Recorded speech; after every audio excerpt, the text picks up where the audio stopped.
Good morning. It is Tuesday, the 2nd of June. I'm Maeve McMahon, and this is Europe Today, your morning hit of European news and analysis, live here on Euronews. Coming up, after talks last night, EU institutions reached a deal on what could become the bloc's toughest migration rules to date.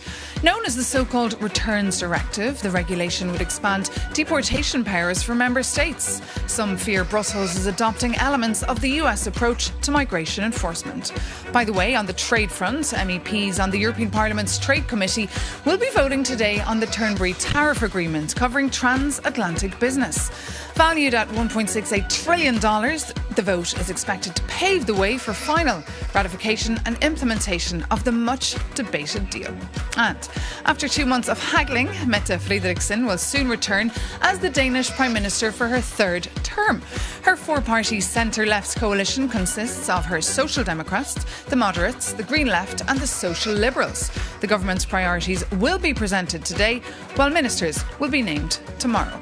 Plus, the EU has condemned what it describes as Russian pressure on Armenia ahead of parliamentary elections taking place this Sunday. Brussels pushed back after Moscow suggested Yerevan should hold an immediate referendum to leave the Russian-led Eurasian Economic Union. But first, Iran has suspended peace talks with the US until Israeli operations in Lebanon come to an end. In response, Donald Trump now says that Hezbollah and Israel have agreed to de-escalation to scale back fighting. Oil prices had surged just yesterday by more than $3 a barrel. Now, shortly we'll cross live to Lebanon, which was drawn into the conflict in early March when Hezbollah began launching rockets into Israel. But first, let's get the latest from Euronews' regional correspondent, Jane Witherspoon. Jane, good morning. Just tell us, what is the latest? Bring us up to speed.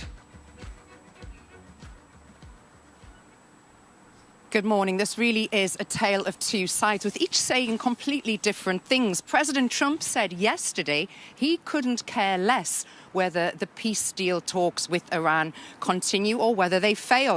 That said, he still is playing mediator of sorts and peacemaker of sorts.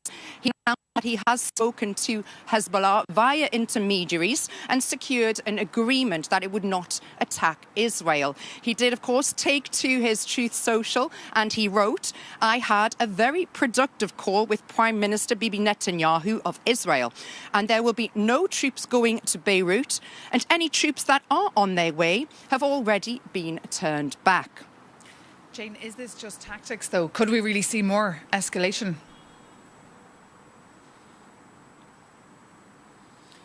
Well, who knows? Every day we wake up to different news. Iran, meanwhile, have said that it has suspended all indirect talks with the US and announced that it would pursue complete closure of the Strait of Hormuz, accused Israel of continuing crimes in Lebanon and stating that a ceasefire on one front in general.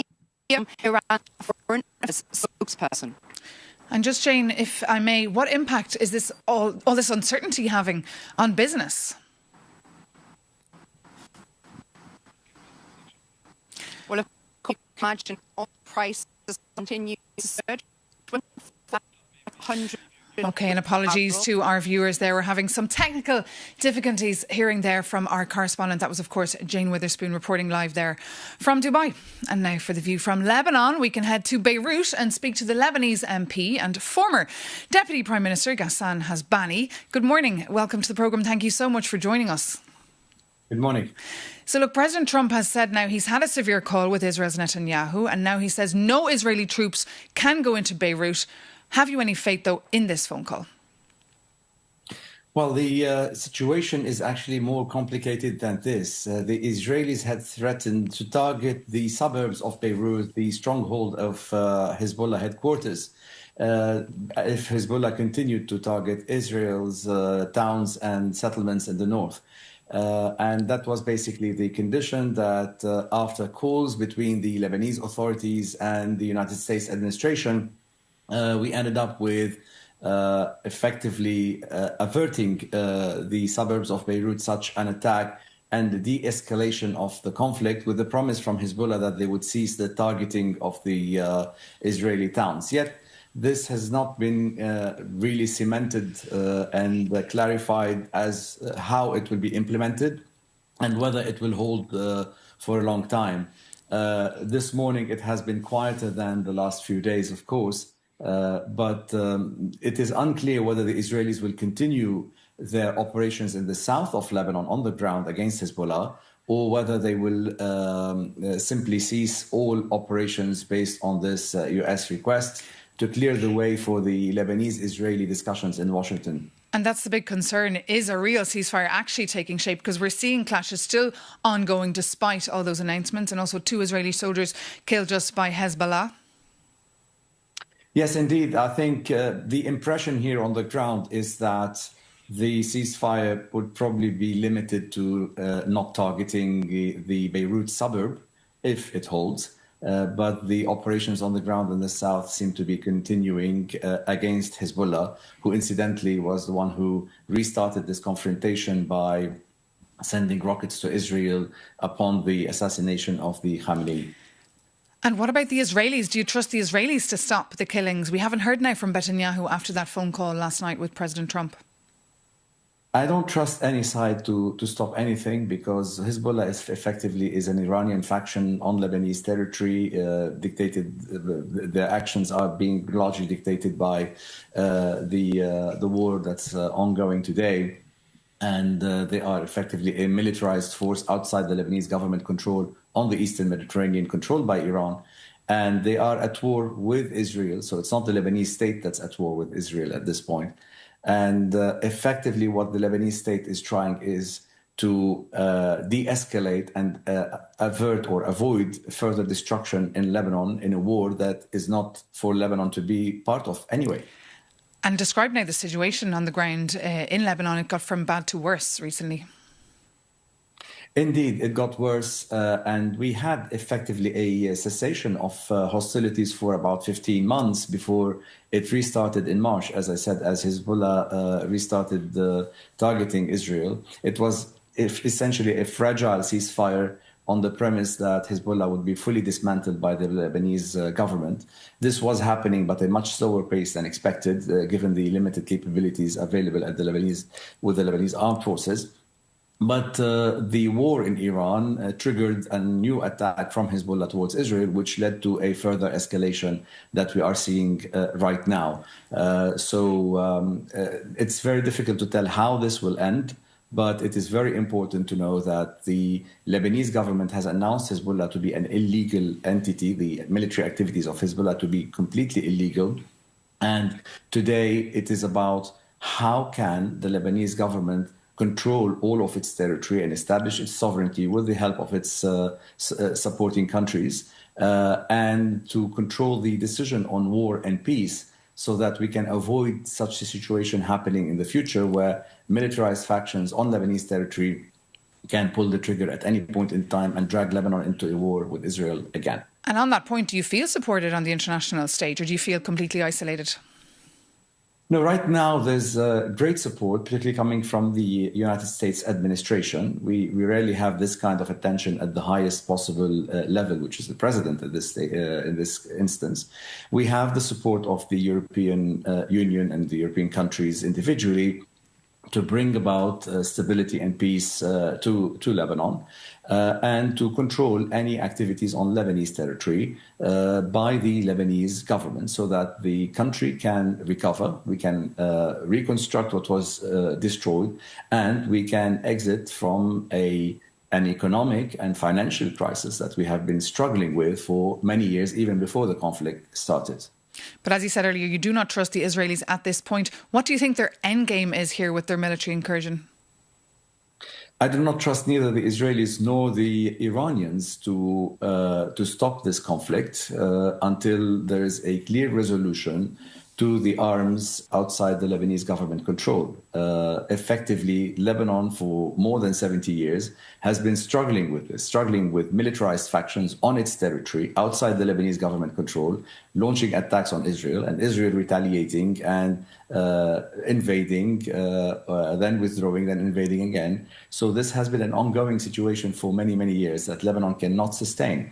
So basically, what we need to have is stability in Lebanon, and the Lebanese government in full control of its territory, so that it would be part of the international law and protected by international law. OK, Mr. Hasbani, thank you so much for taking the time out this morning to speak to us here live on Europe Today. Now, moving on, the EU Council and the EU Parliament has rubber-stamped a controversial law to speed up the return of migrants that have no right to stay in Europe and set up so-called return hubs. Those in favour say it's a smart way to manage migration ahead of big elections in France and Italy next year. But critics warn of a xenophobic twist in EU affairs. For more on this deal, we're joined here in the studio by our very own Stefan Krobe. Stefan, quite a shift to the right here. This would have been a major taboo 10 years ago. Yeah, absolutely, Maeve. I mean, the whole discussion about return hubs shows you just how far the EU has moved towards a tougher approach on migration. Remember, 10 years ago, during the migration crisis, Europe opened its doors to more than 1 million asylum seekers. And what happened? Migration became Europe's most polarizing political issue, and the populist backlash never really ended. That's why we've seen right-wing parties surging across the continent, campaigning on promises to cut migration and to tighten borders. Those parties exploited the fact that the EU had struggled with a very simple problem, and that is that thousands of migrants whose asylum applications were rejected stayed in Europe anyway. Governments complained that deportations were too slow, too complicated, too bureaucratic, or even impossible. Now Brussels wants a long-lasting solution, the return hubs. Just a few years ago, just a proposal would have been politically unthinkable in this town, as you alluded to. But today it has become a part of a much broader shift in European migration policy. The message is no longer simply welcome, but control.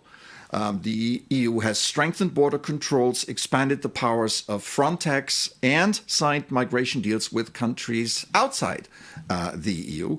And Europe increasingly focused on deterrence rather than reception. So return hubs may be the clearest symbol yet of that transformation, Maeve. OK, Stefan Krobe, thank you so much for that update. And now for the view from the European Parliament.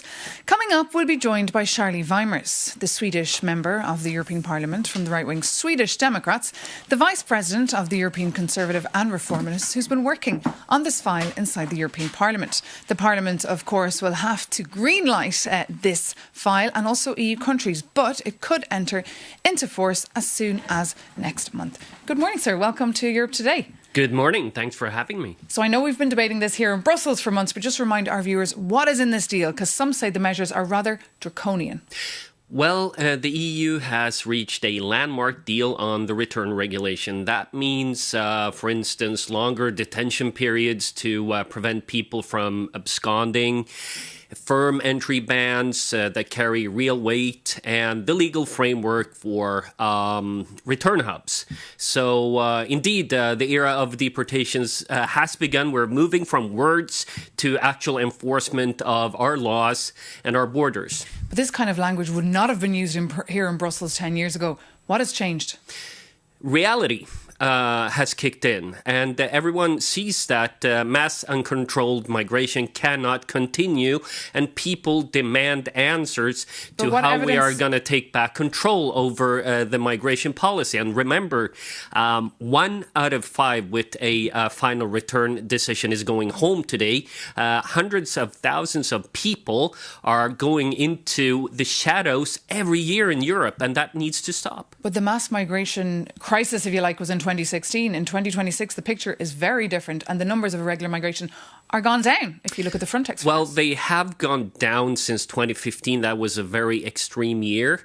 But the effects, the consequences of years of illegal migration are there. Just look at Paris this past weekend. People seize this, and they demand that the EU does something about border control, does something about returns. But why do you think this will fix the problem? Does migration not need an overall much more holistic approach? Well, we do have an holistic approach. For instance, we are stopping asylum shopping, people moving through a range of safe countries on their way to a destination in a rich country in Europe. Now we are focusing on helping people in their area. We're also looking at how to make countries take back their own citizens, something that has been one of the major obstacles to effective returns through the years. We are going to use trade, aid, visa policy to get those countries to take back their citizens. But the Greens, another party and NGOs, civil society, are not happy. The Greens have said this agreement legalises return hubs outside the EU. It gives a green light to the detention of minors and to lifetime entry bans without serious legal grounds. They say fundamental rights stand at the top of the hierarchy of norms, because the EU is meant to be a union of values. We hear this so much coming out of Brussels. A very important value of the European Union is rule of law. And if we're talking about human rights, that includes the right of Europeans to live in safe societies governed by the rule of law. And I wonder why the Greens won't accept the idea of, for instance, terror suspects getting lifetime entry bans. Why do the Greens want them in Europe? That's the question. That's a question for perhaps The Ring, our debating show here on Euronews. Mr. Weimers, thank you so much for being our guest this morning on Europe Today. And now, moving on, we can bring in another story now, which brings us to France, where allies there have detained a sanctioned Russian oil tanker in the Atlantic over the weekend. President Emmanuel Macron has said. For more on how ships are illegally transporting sanctioned Russian oil, here's our Jacob Yanis with the help of Jorge Librero. For most Europeans, it was just another quiet weekend. But out in the Atlantic, a high-stakes naval standoff was playing out. Last Sunday, French maritime forces operating alongside the UK intercepted a sanctioned Russian oil tanker named the Tiger, and its Russian captain flatly refused to comply with orders, forcing military teams to take control of the vessel. And yesterday, French President Emmanuel Macron declared it completely unacceptable for ships to bypass international sanctions and fund Russia's ongoing war. But hold on for a second. What actually is the Shadow Fleet, and how does it affect Europeans? Russia's infamous Shadow Fleet is a clandestine armada of tankers that Moscow has deployed to bypass international sanctions on oil sales, most notably the G7 price cap. And the Kremlin has spent billions to buy dilapidated ships of milky ownership that fall short of the premium insurance and as a result evade Western oversight. But insurance is just one of the ways that the Shadow Fleet uses to avoid global tracking. Take a look. These ghost vessels manipulate their registration, switch flags to jump from one jurisdiction to another, transmit falsified GPS data, or turn off their transponders to become invisible at sea. Finally, they rely on the oldest trick in the book, moving their oil cargo between ships to mask its true origin before it ever reaches port. And yes, the EU, through successive packages of sanctions, has blacklisted over 600 of these shadow vessels. But the years-long crackdown has turned into a frustrating game of a whack-a-mole, which simply means that the moment one ship is designated, another emerges from the dark.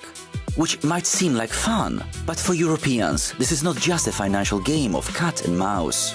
These vessels are in extremely poor condition, making them an environmental ticking clock for a catastrophic oil spill on European shores.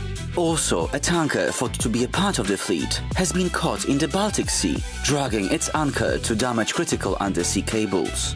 And historically, global maritime laws were written to protect free trade under the premise of innocent passage. But, as you can see, there is nothing innocent in how Russia uses these rules as a shield to fund its war machine.